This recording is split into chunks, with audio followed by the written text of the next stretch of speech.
우리는 지금 로마서 전반부의 신앙에 이어서 후반부의 삶, 생활에 대한 말씀을 나누고 있습니다. 설교 제목에 따르면 그리스도의 복음에서 그리스도인의 삶으로 이제 옮겨왔습니다. 이 두 가지는 동전의 양면처럼 짝이다라고 말씀을 드렸죠. 예수님을 믿었으면 예수님을 닮는 삶을 살아야 합니다. 왕의 자녀가 되었으면 왕의 자녀에 합당한 삶을 배우고 익히는 것이 마땅합니다. 예수님을 믿어서 구원에 이르고 새 사람이 되고 예수님을 믿는 그리스도인다운 삶을 살아가는 것, 이것은 알고 보면 그리스도인만의 특권인 것이죠. 세상 사람들은 이런 거 하지 않죠. 관심도 갖지 않습니다. 그런데 보이지 않는 하나님을 믿는 것이 쉽지는 않습니다. 이웃 사랑은 또 인내와 속앓이의 연속입니다. 세상에 내 마음 편한 이웃 사랑은 별로 없습니다. 아이들이 사춘기만 되어도 오매불망 아이들 걱정하는 부모님들이 대표적이죠. 그 아이들의 눈짓을 눈 표정을 살펴야 되고 그 한 가지 한 가지를 다 살펴봐야 합니다. 그래도 아이들을 사랑합니다. 억지로 하는 것이 아니라 기쁨으로 하지요. 물론 때로는 솔직히 억지로 할 때도 있고 의무감으로 할 때도 없고 이 녀석들이 너무너무 미울 때도 있습니다. 근데 이 자체를 행복으로 여기는 것이, 행복으로 아는 것이 우리 그리스도인들이다라고 하는 것입니다. 힘든 사랑을 축복으로 여기고 꾸역꾸역 그 사랑을 실천해가는 사람들이 그리스도인이다라고 하는 것이죠. 세상적인 관점으로 보면 예수 잘 믿는 것이 행복의 필요 조건은 아닙니다. 예수 잘 믿으면 행복합니다. 이건 우리가 하는 얘기지 세상에 나가면 갸웃할 겁니다. 세상에서 행복의 조건은 설명해 드렸듯이 뚜리 피입니다. 파워, 권력, 프리빌리지, 특권, 그 다음에 물질, 포제션. 이것이 세상 사람들이 추구하는 행복의 조건일 겁니다. 그런 점에서 그리스도인은 세상이나 또 인생을 바라보는 관점이 좀 다른 것 같죠. 다른 세계관을 갖고 살아갑니다. 다른 것, 구별되는 것, 차이점, 그것을 두고 거룩함이라고 하는 겁니다. 우리가 지금 그리스도인의 삶에 대한 공부를 하고 있는데 우리 다르려고 공부하고 있는 겁니다. 뭔가 차이가 나야 되는 겁니다. 이것이 공부한 우리의 성적표가 되어야 하는 것이죠. 잠언 17장 3절에 이런 말씀이 있습니다. 도가니는 은을, 풀무는 금을 연단하거니와 여호와는 마음을 연단하시느니라. 은을 연단하고 금을 연단하는 것은 도가니고 풀무입니다. 어떤 기술이죠, 기술. 우리가 살아가는데 기술이 필요합니다. 기술 발달이 인류의 삶을 편하게 만듭니다. 그렇게 해서 이익을 창출하고 문명을 발달시킵니다. 요즘은 특별히 기술 문명이 아주 각광을 받고 있습니다. 그런데 뒷부분이 있어요. 여호와는 마음을 연단하시느니라. 이 말씀이 눈에 띄는 겁니다. 하나님은 마음을 연단하시는데 요즘 세상에서 마음을 연단하는 곳이 어디 있을까요?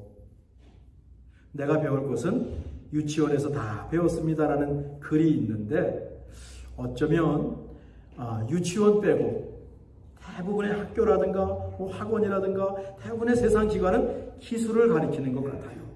기술을 가리키는 것 같아요. 마음에 대해서 가리키는 곳, 바르게 살아라, 착하게 살아라, 별로 없어요. 가정과 교회일 겁니다. 가정이나 교회에서 이렇게 하나님께서 마음을 연단하신다는 것을 가르쳐 주는 것, 어려운 말로 이걸 뭐라고 하냐면 기독교 인문학이라고 얘기를 해요. 좀 어렵죠? 인문학은 뭐냐면 사람의 마음이나 세상의 이치를 알려주는 학문인데 거기에 기독교를 붙였어요. 그러니까 가정이나 교회가 지금 기독교 인문학 굉장한 일을 지금 하고 있는 겁니다. 제가 요즘 읽고 있는 책에서는 기독교 인문학을 이렇게 정의합니다. 자신에 대한 인식, 하나님에 대한 인식이라고 정리했습니다. 그러니까 나를 발견하는 것입니다. 뭐 세상에서 말하는 자기 개발이 아니라 예수님 안에서 내가 누구인지를 깊이 성찰하고 발견하는 것, 이걸 기독교 인문학이라고 했습니다. 나를 버리고 예수님을 내 마음의 주인으로 모시고 하나님을 찾아가는 여정이 기독교 인문학입니다. 기독교 전통에서는 이걸 어떻게 하냐면 자신에 대한 지식은 성경 말씀을 통해 배우고 하나님에 대한 지식은 기도를 통해 얻을 수 있습니다. 왜? 기도를 통해서 하나님을 체험하기 때문에 그렇죠. 성경 말씀 속에서 내가 어떤 사람인지를 알 수 있기 때문에 그렇죠. 이번 연설 설교가 끝나고 기도에 대한 말씀을 나누려고 합니다. 그러니까 아주 진부한 표현, 클리셰 같지만 말씀과 기도, 이것도 정말 중요한 겁니다. 우리 꼭 기억하고 넘어갑시다. 도가니는 은을, 풀무는 금을 연단하고 여호와는 마음을 연단하십니다. 그런데 마음을 연단하시는 하나님은 가정과 교회의 마음을 연단하는 임무를 주셨습니다. 그러니 가정과 교회는 하나님을 대신해서 마음을 연단하는데 힘써야 한다라고 하는 것입니다. 그것은 기도로 가능합니다. 말씀으로 가능합니다. 여기에 집중하는 것이 교회의 사명일 겁니다. 교회에서 앞에서 말한 3P, 파워, 프리빌리지, 포지션을 강조한다면 이건 교회가 잘 못하고 있는 겁니다. 가정도 마음을 연단하는 것에 힘을 써야 하는데 세상 속에서 아이를 키우다 보니까 제대로 못할 때가 너무 많지요. 우리가 현실은 부족해도 우리가 100점은 맞지 못해도 목표는 바르게 세우고 가기를 간절히 원합니다. 아, 이거구나. 가정에서 이런 일 하는 거구나. 뭐가 중요한 것인지를 확실히 정리하고 넘어갔으면 좋겠습니다. 이처럼 자신을 발견하고 하나님을 찾아가는 그리스도인의 삶에 꼭 있어야 할 것이 뭔가 하면 사랑이라고 하는 두 글자입니다. 기도와 말씀이 짝이듯이 하나님 사랑과 이웃 사랑도 짝입니다. 사실 이 네 가지 그리스도의 복음과 그리스도의 삶에서 가장 핵심적인 것은 기도, 말씀, 하나님 사랑, 이웃 사랑입니다. 이 가운데 사랑이 관통하는 주제가 되는 것입니다.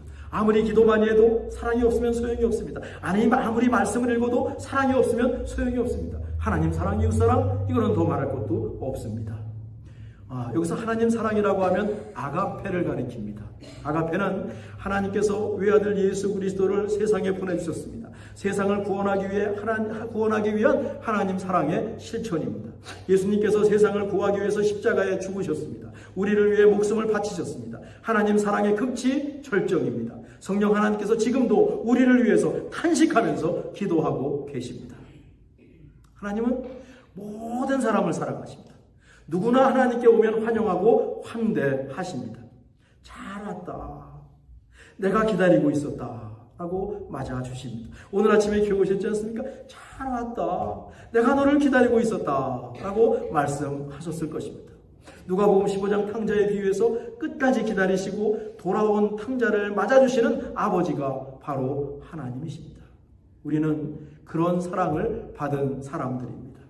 이 사랑이 너무 커서 너무 고귀해서 잊고 살 때가 있는 것이죠. 세상의 기술에 우리가 집착하다 보니까 마음을 감찰하시는 이 하나님의 사랑에 대해서 등한시할 때가 솔직히 우리에게는 있습니다. 우리가 부모님의 사랑을 받고 자랐는데 당시에는 잘 모릅니다. 제 부모님 연세가 되고 부모님의 입장이 되면 이게 이해가 되기 시작해요. 저는 그렇더라고요. 그런데 부모님은 그때가 되면 하나님께 가신 뒤일 가능성이 굉장히 많습니다. 요즘 제가 우리 손주를 보면서 28년 전 우리 부모님을 많이 생각합니다. 시애틀에서 오라고 하면 저희가 무조건 가지 않습니까?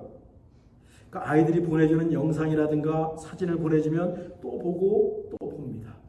그러면서 28년 전 팔순이 다 되셨던 부모님이 생각나는 겁니다. 그때는 인터넷이 발달하지 않았어요. 전화가 전부였습니다. 전화 카드 사서 전화했는데 뚝뚝뚝 떨어지니까 전화비가 비싸서 자주 전화도 못 드렸습니다. 그러니 우리 부모님들이 우리 아이들이 얼마나 보고 싶으셨을까. 그냥 이론적이 아니라요. 그냥 실감나게 제 마음으로 느끼고 있습니다. 정말 죄송하죠. 하나님 나라가 무릎 꿇고 아버지 어머니 너무너무 죄송합니다. 제가 죄를 지었습니다. 하고 저는 고백을 할 수밖에 없는 사람입니다. 이렇게 부모님 사랑을 뒤늦게 깨닫는 것과 마찬가지로 하나님 사랑도 지금은 모릅니다. 지금 몰라요. 예수님께서 우리를 위해 십자가에 죽으셨다는 말씀이 그냥 막연합니다. 세상 것들이 더 좋아 보입니다. 그런데 이 다음 하나님께 갔을 때 비로소 아가페 하나님의 사랑이 얼마나 크고 우리를 영원한 생명으로 인도한 결정적인 사랑인지 깨닫게 될 겁니다.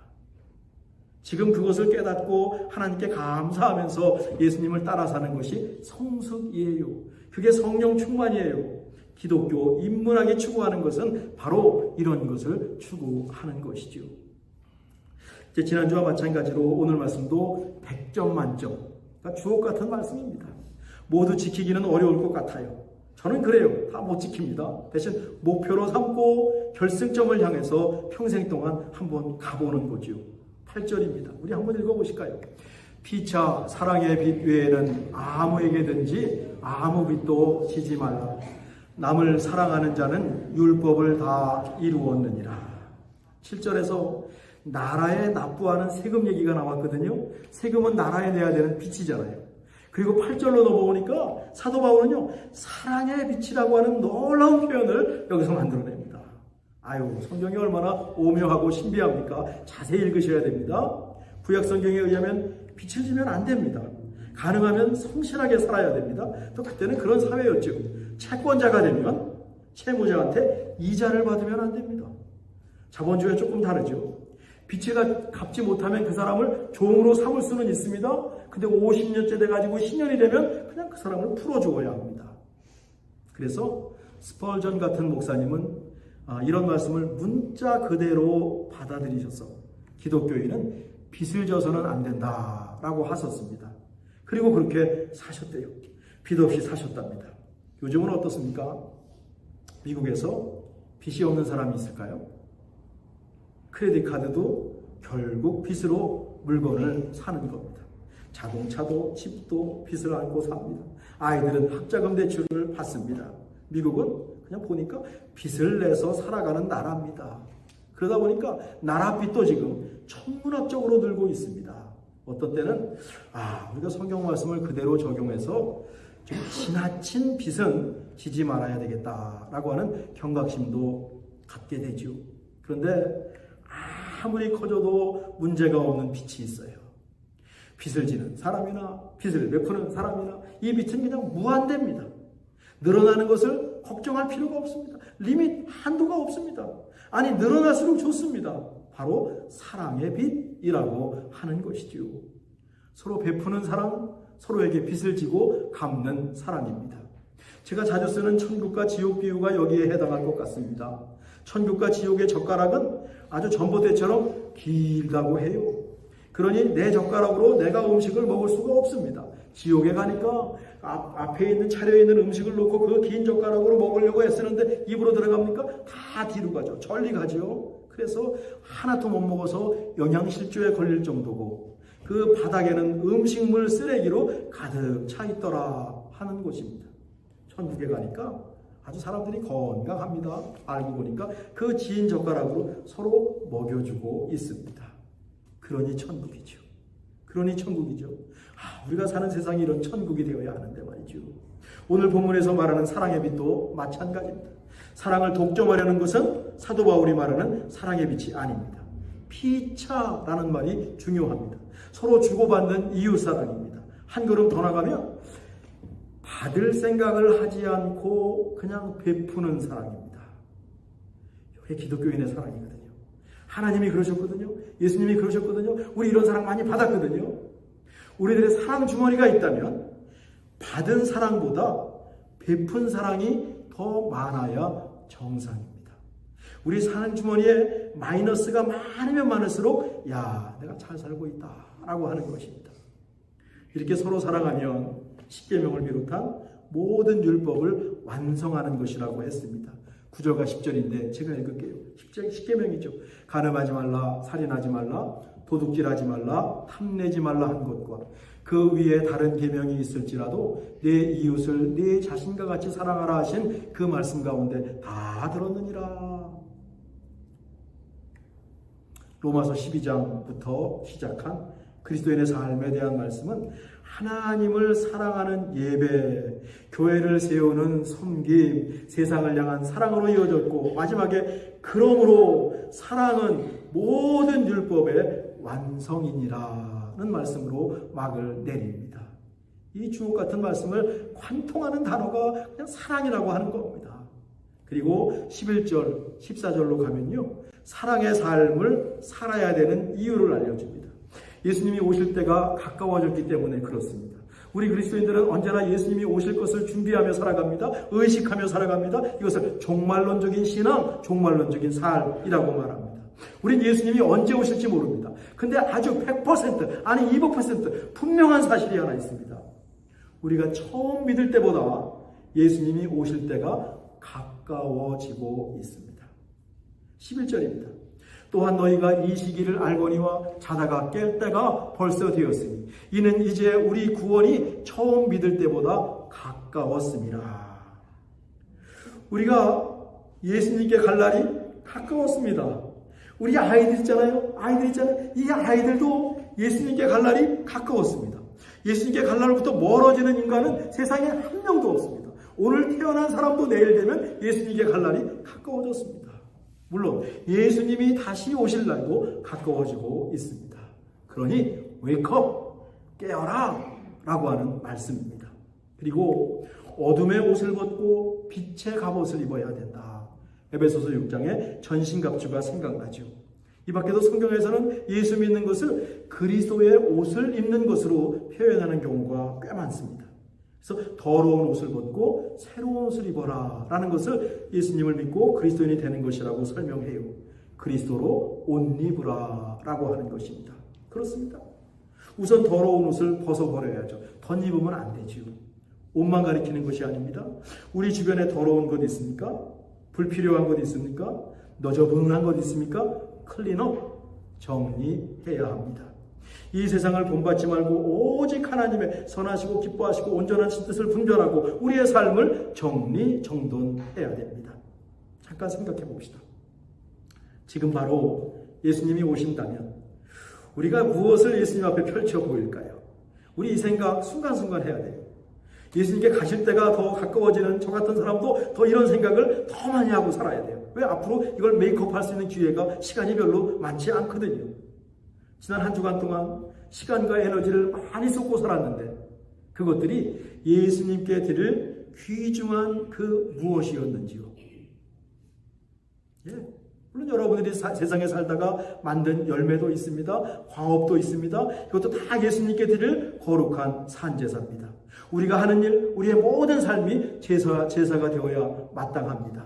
그런데 필요 없는 것도 꽤 많아요. 여행 갈 때 가방을 쌉니다. 가방에 갖고 갈 것을 얼마나 고민해요. 가져갈 것과 아쉽지만 놓고 갈 것을 분리합니다.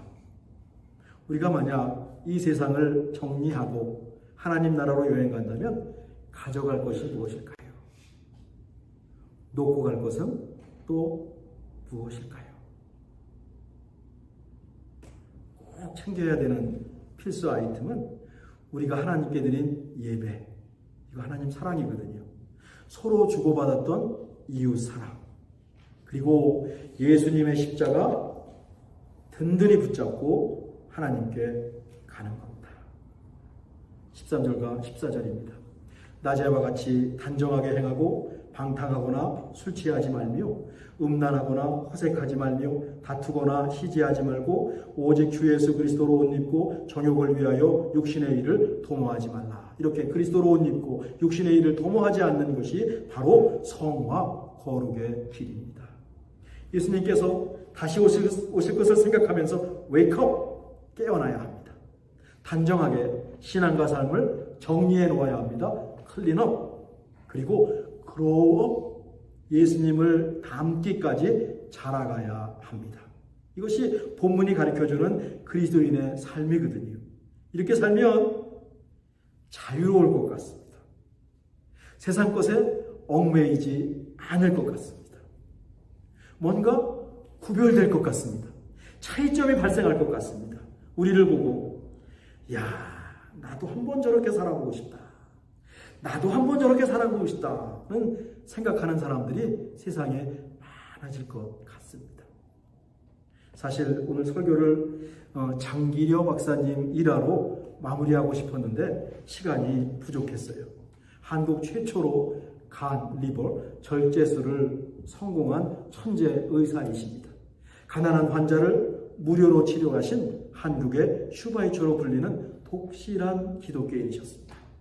이분은 사랑의 빛도 해당이 되고 깨어있는 것도 예수님 맞을 준비를 하는 것도 해당이 되는 예수님 맞이하는 삶이 무엇인지도 보여주신 정말 위대한 분이십니다. 제가 저녁에 교회 카톡방에 장기려 박사님에 대한 영상을 올려놓겠습니다. 꼭 보시면서 각자의 자리에서 은혜 받으시기를 바랍니다. 기도하겠습니다. 하나님, 우리가 서로에게 사랑의 빛을 많이 지고 또 갚게 해 주세요. 이론이 복잡하고 어려워도 그냥 한 가지 사랑을 실천하면 그 모든 것이 완성되고 마무리되는 겁니다.